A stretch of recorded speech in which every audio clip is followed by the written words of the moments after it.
اس پہ سب کا عقیدہ ہے، سارے مسلمانوں کا عقیدہ ہے۔ بڑے مزے کی بات ہے، آپ کے جو بھی عقائد ہیں وہ مسلمہ عقائد ہیں، اسے شیعہ سنی سب مانتے ہیں۔ قیامت کے دن جب تک آپ کو علی نہ پہچانے آپ جنت میں نہیں جا سکتے، مسلمہ ہے۔ صرف ایک بات ہے، ہم یہ بات کہتے رہتے ہیں، ہے سب کے ہاں ہے، ہم بیان کرتے ہیں، آپ بیان نہیں کرتے، ہے حدیثوں میں مسلم، آپ بیان نہیں کرتے، آپ چھپاتے ہیں، ہم بیان کرتے ہیں۔ وقت آ گیا، خدا انشاءاللہ ہمیں احادیث پر عمل کرنے کی توفیق عنایت فرمائے۔ جس امام کی شب شہادت ہے اس کے بارے میں بھی 1 گھنٹے کی تقریر تھی، ابھی 10-15 منٹ کچھ تمام ائمہ میں سے امام حسن عسکری علیہ السلام زمانے میں تھے جہاں شیعوں کو عصر ظہور سے عصر غیبت کے لیے تیار کرنا تھا۔ عصر ظہور، اور وہاں اگر آپ کو مسئلہ ہے آپ جا کے سیدھا امام سے پوچھتے یا امام کے نائب خاص سے پوچھتے ہیں۔ اب وہ زمانہ آنے والا ہے جس میں امام سامنے نہیں ہوں گے، امام ہیں،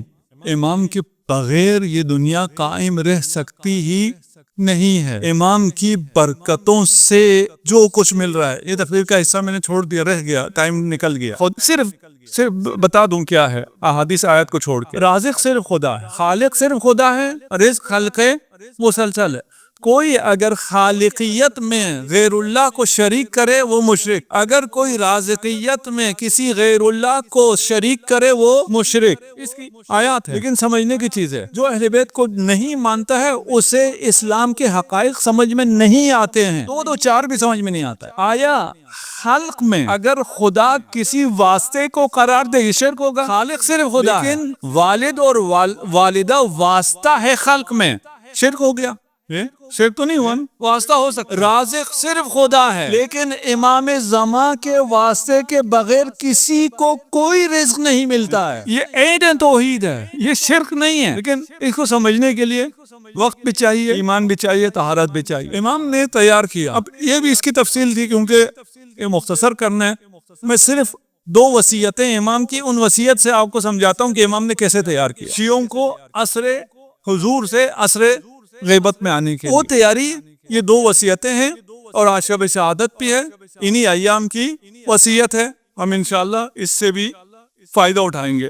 اوصیکم بتقوی اللہ والورع فی دینکم والاجتہاد للہ وصدق الحدیث واداء الامانہ۔ میں وصیت کر رہا ہوں، تقوی اللہ، ورع پرہیزگاری، اجتہاد للہ کوشش کرنا، صدق الحدیث سچ بولنا، واداء الامانہ، وطول السجود، ترجمے کی ضرورت تو نہیں ہے نا، یہ واضح ہے، وحسن الجوار، ہمسایوں سے اچھا سلوک کرنا۔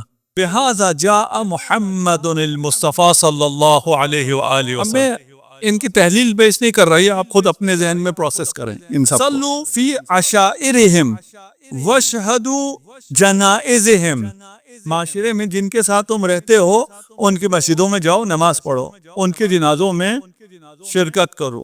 عودوا مرضاہم، ان کے مریضوں کی عیادت کے لیے جاؤ، یہ بھی سمجھ رہے ہیں انشاءاللہ۔ وَأَدُّوا حُقُوقَهُمْ فَإِنَّ الرَّجُلَ مِنْكُمْ إِذَا وَرَعَ فِي دِينِهِ، اپنے شیعوں کے لیے آپ کو کہہ رہے ہیں جب آپ پرہیزگاری اختیار کریں، وَصَدَقَ فِي حَدِيثِهِ، ہمیشہ سچ بولیں، وَأَدَّى الْأَمَانَةَ، امام کہہ رہے ہیں جب آپ امانت کو ادا کریں، وَحَسَّنَ خُلْقُهُ مَعَ النَّاسِ، لوگوں کے ساتھ خوش اخلاقی سے پیش آئیں، قِيلَ ھذا شیعی، جس میں یہ صفات نظر آئیں تو لوگ خود بخود کہہ اٹھیں یہ شیعہ ہے۔ جیسے ہی لوگ ان خصوصیات کو دیکھ کے کہیں گے ھذا شیعی فیسرنی ذالک، امام کہہ رہے ہیں یہ بات مجھے بہت خوش کرے۔ کاش وقت ہوتا یہاں رکتا۔ ذالک اتقوا اللہ وکونوا زینا ولا تکونوا شینا، ہمارے لیے باعث زینت بنو، باعث ننگ و عار نہ بنو۔ جروا الینا کل مودۃ فإنه لا تقبل الزکاة من مانع الزکاة، لا تقبل الصلاة من مانع الزکاة۔ ان سب جگہ بہت سی باتیں سمجھنے کی، یہ زکوٰۃ قرآن میں استعمال ہو رہا ہے، یہ زکوٰۃ امام ارشاد فرما رہا ہے، اس زکوٰۃ میں تمام واجبات مالی ہیں، خمس بھی اسی کے اندر ہے، یعنی قرآن میں زکوٰۃ تو ہے، خمس نہیں ہے، خمس بھی ہے، خمس کا لفظ بھی ہے، لیکن جہاں جہاں کا ہے زکوٰۃ دو وہ یہ ہے کہ اپنے مال کو پاک کرو. یہاں امام ارشاد فرما رہے ہیں جو زکوٰۃ نہیں دیتا اس کی نماز بھی قبول نہیں ہے. اسی کا بمغفرة الذنب وكظم الغيظ وصلة الرحم ومواساة الإخوان وفي السعي في حوائجهم في العسر واليسر، یہ تمام کیا ہیں؟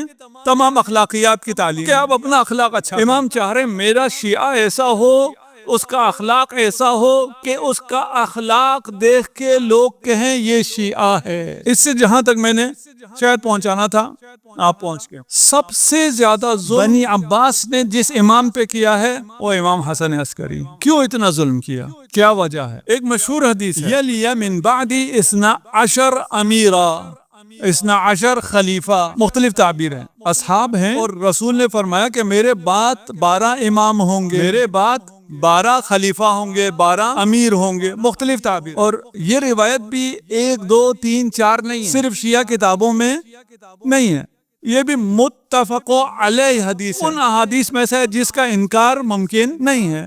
میرے بعد حق پہ کون ہوں گے؟ میرے بعد حق پہ 12 ہوں گے. سیدھا ہے نا؟ یہ متفق علیہ ہے کہ 12 کو ماننے والے حق پہ ہوں گے. کون ہے 12 کو ماننے والے؟ بھائی نام کے 12 ہوتے دوسرے بھی، کوئی بھی کلیم نہیں کرتا ہم 12. اور امام نے، رسول نے فرمایا ہے، آپ کے نزدیک میں فرمایا کہ حق پہ 12 ہیں. اس 12 کو دشمن پہچانتا تھا نہیں پہچانتا؟ پہچانتا تھا. بنی عباس میں ائمہ کے نام پہ کوئی نام نہیں رکھا جاتا، ایک نام ہے جس کو بہت زیادہ رکھا ہے، وہ مہدی ہے. انہیں پتا تھا کہ یہ 12 ہیں، 12 میں سے 11واں امام حسن عسکری ہیں. ان کی کوشش یہ تھی کہ 12واں نہ آئے. انسان بھی بہت خام خیال، جیسے ہماری کوشش ہوتی ہے نا کہ میں جھوٹ بول کے اپنے رزق میں اضافہ کر لوں، یہ بھی اسی طرح ہم کوئی ایسا کریں کہ 12واں نہ آئے. خدا کا فیصلہ ہے کہ 12 ہوں گے، خدا کے اس فیصلے پہ یقین بھی ہوتا ہے اور پھر اس کے خلاف اقدام کرتے ہیں. فرعون کو یقین تھا موسیٰ آئے گا اور میرا تخت و تاج پلٹ دے گا، لاکھوں لوگوں کو قتل کیا، آخر میں خدا نے موسیٰ کو اس کے اپنے گھر میں پال دیا. مکروا ومکر اللہ. انہیں معلوم تھا کہ یہ 11ویں ہیں اور اس کے بعد 12واں آئے گا، اس لیے سب سے زیادہ ظلم 11ویں پہ ہوا. سامرا ابھی آپ جاتے ہیں، ابھی تک بھی اس سے کوئی شہر کی وائب نہیں آتی ہے. سامرا سے آپ بھی گئے ہیں، اس وقت وہ ایک عسکری، اسی لیے کہتے ہیں نا معسکر تھا، چھاونی تھی، فوجی چھاونی تھی. کوئی اور نہ وہاں آ سکتا تھا نہ جا سکتا تھا. امام کو وہاں قید رکھا گیا، نظر بندی میں رکھا گیا. 28 سال میں سے 23 سال قید میں رہے. اس بات کا خیال رکھا گیا کہ امام سے کوئی اولاد نہ ہو، اور امام کی قریش میں شادی بھی نہیں ہونے دی. اسی لیے پھر اس کی توضیحات زیادہ ہیں. یہ سارا ظلم کس لیے کیا؟ کہ امام دنیا میں نہ آئے، شیعوں سے امام کا رابطہ نہ رہے. مکروا ومکر اللہ.